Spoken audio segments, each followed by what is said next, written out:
big champion for the internet and its potential, and I get to meet people on a daily basis who are using it to be awesome at scale that they otherwise may not have been able to. And they didn't have to ask for any permission, right? And I think of all the people who have been awesome historically, but who we've never benefited from simply because they weren't able to get the access. And I see the internet as being this incredible equalizer. And that's why it's so important to keep it open and make sure everyone can get on it. The first business career lesson was probably from Paul Graham, who founded Y Combinator and invested in Steve and me, and when we had just graduated from college back in 2005. And we applied Y Combinator with this idea to allow people to order food from their mobile phone. Sort of instead of waiting in line, you just sort of place the order and get your food. And we'd been working on it for a year, and we'd even met with Paul, and he said he liked the idea. And then when we applied to Y Combinator with it, they rejected us. And that sucked, and we got drunk.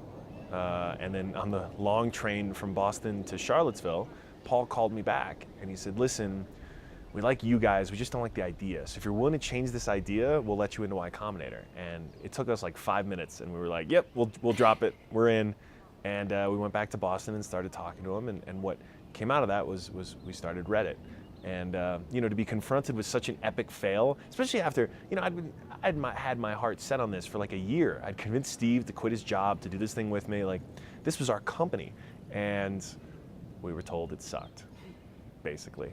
And we were, for about 12 hours, going to prove them wrong. We were going to just use that as motivation and show them they made the wrong decision.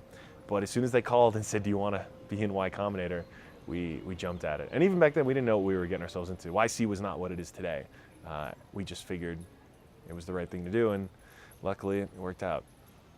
Okay, so the best advice I received early on was probably, okay, if we're talking childhood, it was probably from my mom telling me that I need to do whatever I want. I shouldn't even listen to her and my dad. I should listen to them, but I shouldn't listen to them. She instilled that in me from a very early age, and I've been lucky enough to have been driven by, passion ever since, and, so far it's turned out pretty well.